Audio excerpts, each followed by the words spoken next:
All praise, honor, and glory to Yahweh Bashem Yahushai Ba'ashem Rakah Kadash. Double honors to the elders and apostles at Great Millstone who rule well, and shalom to the Bakiyar. I want to get these precepts that reference how Esau is going to be cut off in his entire line, and how there will be no more Edomites in the time to come. Then this promise is going to come to fruition in the time that the Most High is laid out. As it says, Esau is the end of the world and Jacob is the beginning of it that followeth. We would know that Esau's reign would be synonymous with Jacob's. Esau's downfall would be synonymous with Jacob's uprising. And we would know that that would be in the end times. All right? As we are indeed are in. Okay?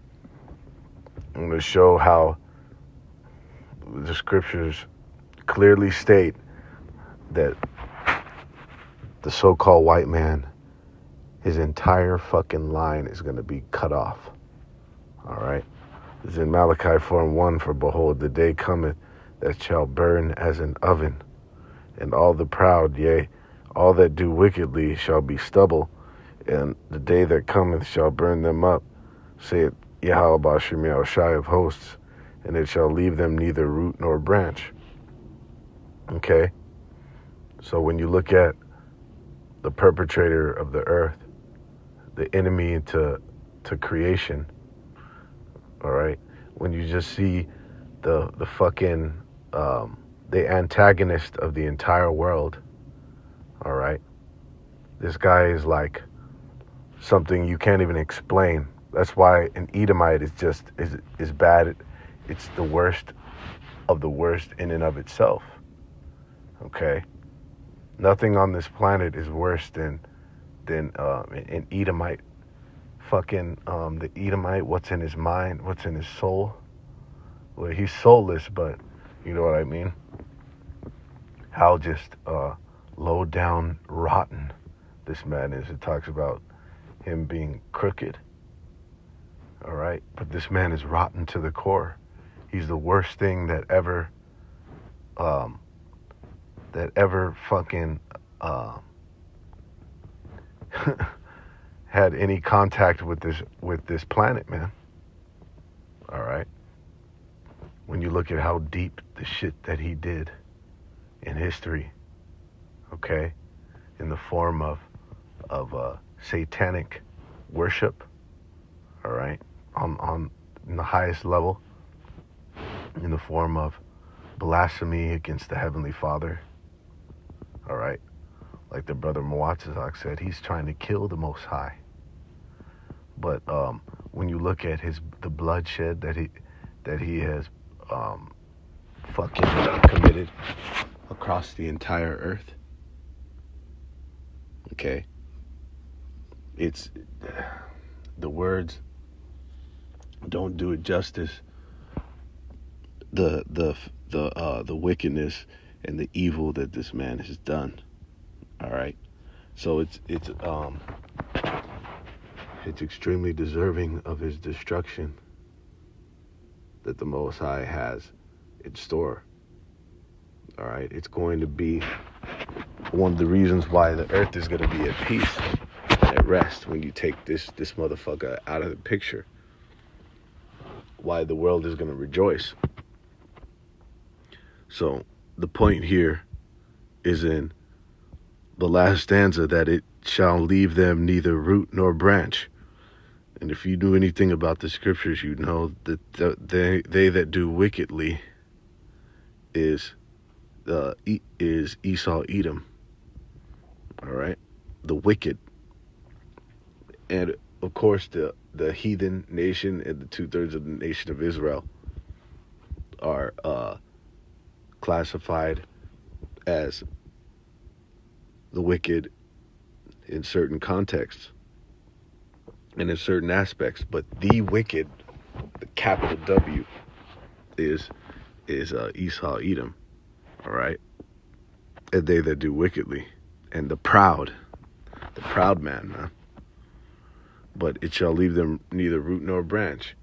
When you go into a root or branch, the root and the branch, it goes into your family line, your offspring, which all throughout the scriptures is likened into agriculture and gardening or husbandry.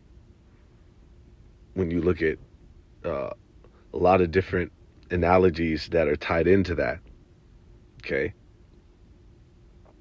what that is like you're likened into your family tree. You see, when you plant something, and it takes root, okay, and then different foliage is grown off of that seed, okay, or if that tree that's planted, different branches branch off from that, and then different leaves and other things that sprout off from that tree. Okay, that's likened into the family tree.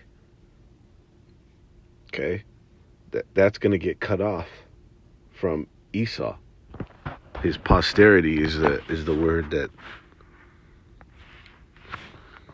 the brothers coined for that term, for that stanza, the root nor branch. The posterity is all the future generations of people. It's the descendants of a person. Okay. It says God offered Abraham a posterity like the stars of heaven. So the posterity of Abraham, Isaac, and Jacob are the Israelites.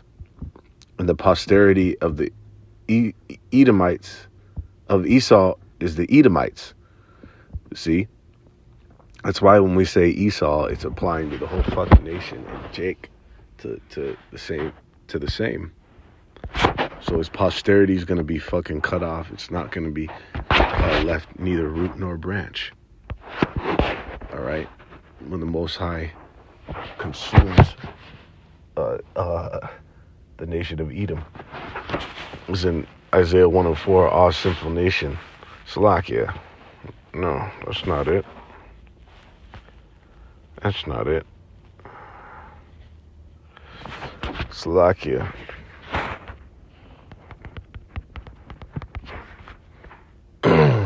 Isaiah 14:20. Thou shalt not be joined with them in burial, because thou hast destroyed thy land and slain thy people. The seed of evildoers shall never be renowned. Okay? So, the seed and posterity of the so-called white man is going to be fucking wiped out. It's going to be completely fucking cut off when the Most High destroys every last one of them. And then, therefore, they won't be able to procreate after that. All right? And that's why when the apostles and elders say that because energy is not ever destroyed, only transferred, that those spirits, if you will, that they'll be reincarnated as Israelites, those spirits, okay? But every last Edomite, every last so-called white man, woman, and child in the kingdom is going to be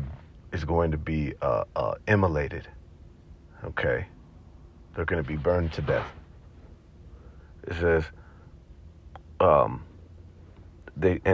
it says to be renowned is going into to be mentioned, to be even mentioned, right?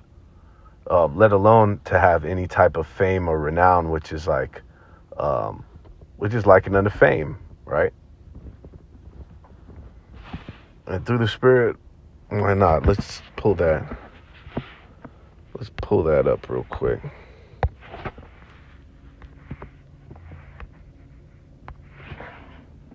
Slakia. Isaiah 14:20. Interlinear concordance for renown goes into, it shall not be called out, He won't be recited. He won't be proclaimed. All right. He won't even be uttered. See. He won't be summoned, invited, commissioned. All right. How can he if he's going to be wiped out? All right. And then the Strong's always has the juicy. It says,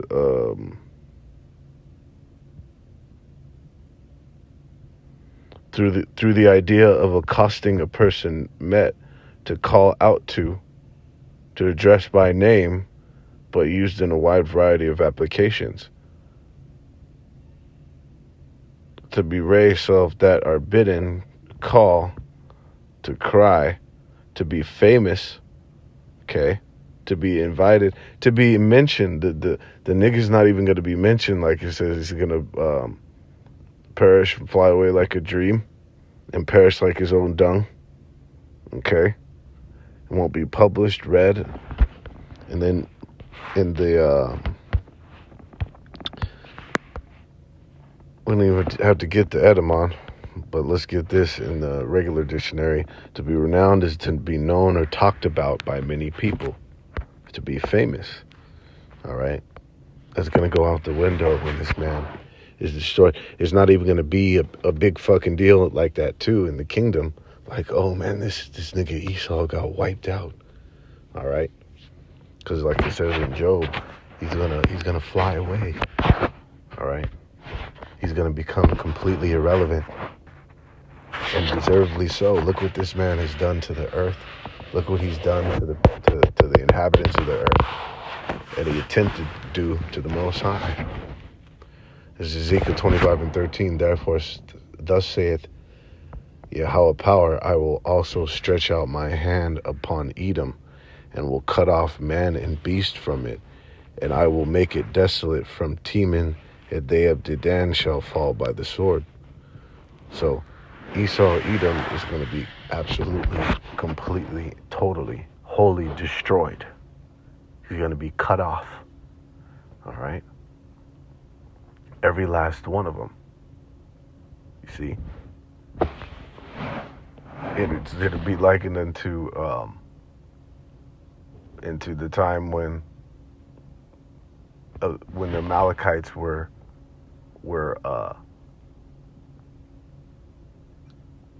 Salakia, when Saul was demanded by the Heavenly Father through the word of the Most High by Samuel to utterly destroy all of Amalek, okay, the Amalekites and that whole fucking that whole kingdom, that whole little empire, okay, to wipe every last fucking one of them out. And this is gonna be like a not a redo, if you will, but it's gonna be like a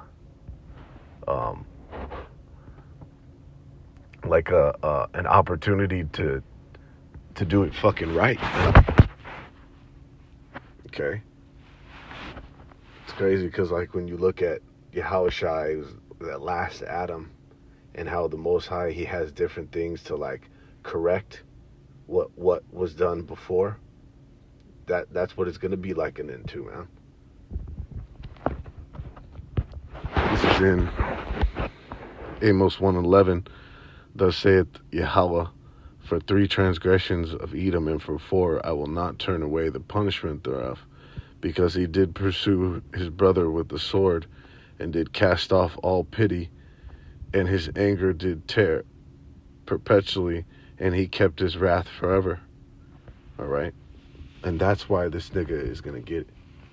Like I said, he touched the apple of the Most High's eyes, which was the Israelites, and he's done it perpetually. Okay? Like it says that they that have perpetual hatred, all right,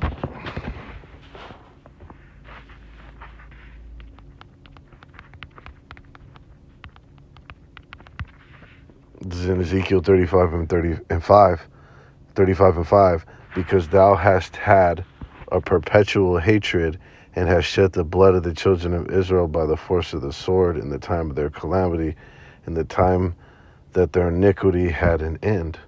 So you went completely overboard. The iniquity was at an end, and you perpetuated it. All right? Talks about how you did not hate blood, and you kept pursuing that blood. All right? Now, blood is going to pursue you. You're going to be utterly fucking destroyed, man. It says, and he kept his wrath forever.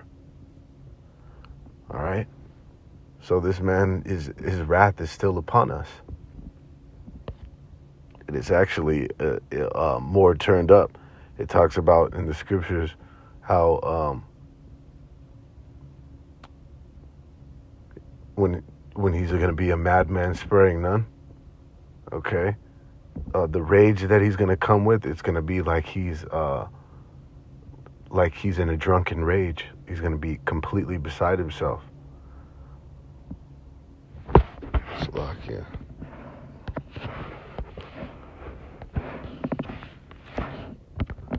It might be in a reference to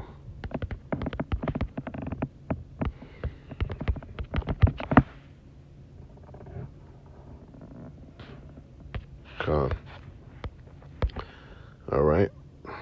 So the ultimate judgment of the so-called white man is not going to be turned away,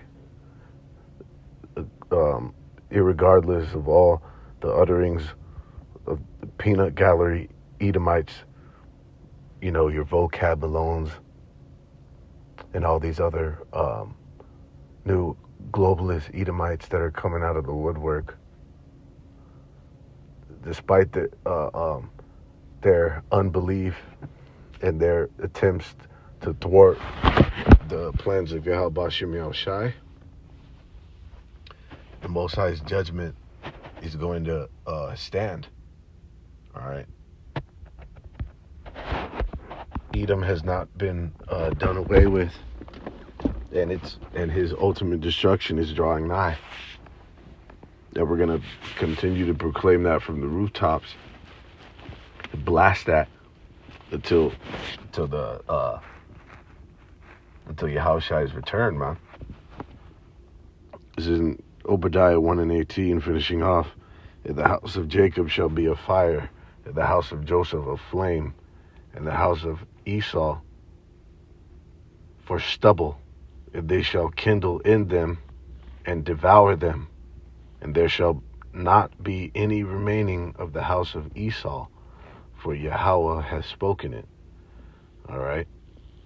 So once again, the nation of Israel is going to be used to exact the judgment upon its enemies. All right. It tells you one verse down from Ezekiel 25:13 that we're in, that judgment that he has for Esau, Edom, that he's going to cut him off, that is going to be done by the hand of his people Israel. All right, that they are his battle axe and weapons of war. All right, that is a righteous thing to recompense them that troubled you, because it was actually done to us and our forefathers, which we are. So how much more justified is it for Yahweh Bashim Yahushai to actually give it to us, to allow us to get our hands on this man? Okay? So 12 tribes of Israel are actually going to kindle and flame and completely disintegrate the entire nation of Edom, man. And as it said, there won't be any remaining of them. They're going to be completely fucking wiped away. And boy, what a great day that'll be, okay, for the entire world. Like it says, this man he's fucked the entire planet, okay? All the peoples, right? Oppressed a man in his house and his heritage. Okay? Raped, robbed, and murdered all the people and resources of the entire planet. All right? Led this place with corruption. Ran this place with corruption and fucking pollution and fucking complete wickedness, debauchery. All right? And the Most High is going to wipe him the fuck out. And you people are going to know what the deal is, what these scriptures are about, because the prophets are on the scene now. All right? From the elders and apostles of Great Millstone on down, that are leading the pack. All right? So with that, all praise and honor and glory to Yahweh Bashem Yahushai, Bashem Rakakadash.